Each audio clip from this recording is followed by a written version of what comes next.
Assalamualaikum warahmatullahi wabarakatuh. Salam, Om Swastiastu, Namo Buddhaya, salam kebajikan. Perkenalkan, nama saya Intan Junika Putri dari Fakultas Ilmu Sosial dan Ilmu Politik, jurusan Ilmu Pemerintahan dengan nomor NPM 2216021042. PPKMB Universitas Lampung tahun 2022 diselenggarakan secara 4 hari berturut-turut, 2 hari tingkat fakultas dan 2 hari tingkat universitas. Materi-materi yang disampaikan para bapak atau ibu dosen, serta para kajur, wakil rektorat, dan pemimpin rektorat Universitas Lampung pada saat acara PPKMB 2022 sedang berlangsung. Penasaran gak sih? Materi-materi yang beliau sampaikan sangat sungguh luar biasa. Mari kita simak video selengkapnya. Hari pertama PKKMB tingkat universitas, materi pertama dijelaskan oleh Bapak Yusrian Yusrin SIK Medikom, yaitu tentang penanganan Polri terkait kejahatan digital. Beliau menyampaikan apa itu Undang-Undang ITE, contoh pasal yang berlaku di Undang-Undang ITE, tujuan dari pemanfaatan teknologi informasi, contoh pelanggaran hukum di dunia maya, tips and trik agar terhindar dari jeratan Undang-Undang ITE tersebut. Peranan polisi dalam mengatasi kejahatan digital sangatlah baik. Seperti yang sudah kita ketahui, sindikat perjudian online yang sekarang bahkan marak terjadi di Indonesia.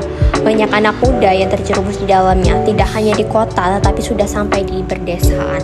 Di era digitalitas ini, semua orang yang memiliki handphone bisa mengakses berbagai macam unggahan. Kita harus berhati-hati dalam menyebarluaskan informasi yang betul-betul kebenarannya.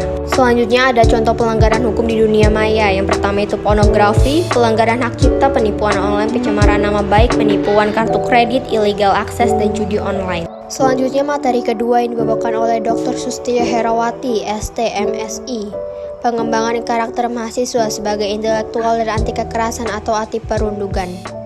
Yang beliau bawakan atau beliau kasih materi kepada mahasiswa yaitu tentang apa itu bullying, di mana bullying itu terjadi, dan jenis-jenis bullying serta tanggung jawab kita sebagai mahasiswa muda, dan yang terakhir adalah fenomena patologi sosial. Selanjutnya materi ketiga yang dibawakan oleh Profesor Dr. KH Said Akil Sirods, MA, yaitu tentang penguatan karakter mahasiswa. Yang beliau bawakan adalah tujuan pembangunan karakter itu sendiri, peran dan fungsi kearifan lokal dan membangun nilai keindonesiaan dalam diri kita.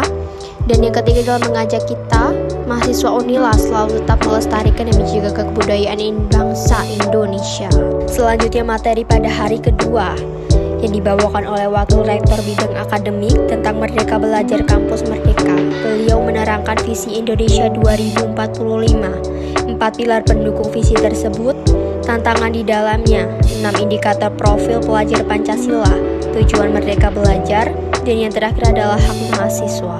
Selanjutnya pada materi kedua yang dibawakan oleh Wakil Rektor Bidang Umum dan Keuangan, lingkungan hidup, manajemen resiko kampus yang sehat. Beliau membawakan seputar apa itu lingkungan hidup, cara pengelolaannya, permasalahannya, upaya Unila dalam menciptakan kampus yang sehat. Dan yang terakhir yang dibawakan oleh Wakil Rektor Bidang Umum dan Keuangan adalah apa itu manajemen resiko. Materi ketiga yang dibawakan oleh Wakil Rektor Bidang Kemahasiswaan dan Alumni, yaitu tentang etika dan norma kehidupan kampus. Beliau menerangkan tentang menjelaskan tentang mahasiswa yang ideal, tujuan kuliah, tipe karakter mahasiswa, karakter yang harus dimiliki mahasiswa ideal, serta kekerasan seksual. Selanjutnya materi keempat yang dibawakan oleh Wakil Rektor Bidang Perencanaan Kerjasama dan TIK, yang menjelaskan tentang perencanaan perguruan tinggi di era 4.0 dan kehidupan kampus di masa pandemi. Beliau menjelaskan tentang tantangan Unila, infrastruktur dan fasilitas Unila yang diperuntukkan untuk mahasiswa Unila untuk menunjang pembelajaran mahasiswa tersebut.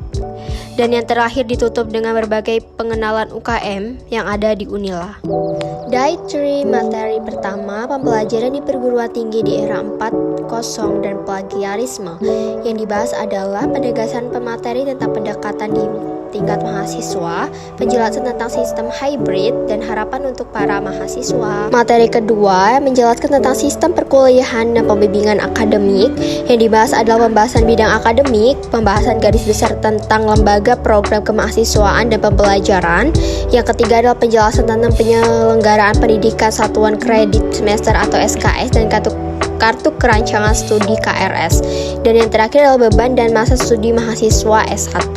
Materi ketiga adalah sarana dan prasarana perkuliahan yang menjelaskan tentang penjelasan tentang kemampuan atau paparan fasilitas yang dimiliki FISIP, beberapa budaya yang harus diterapkan mahasiswa FISIP.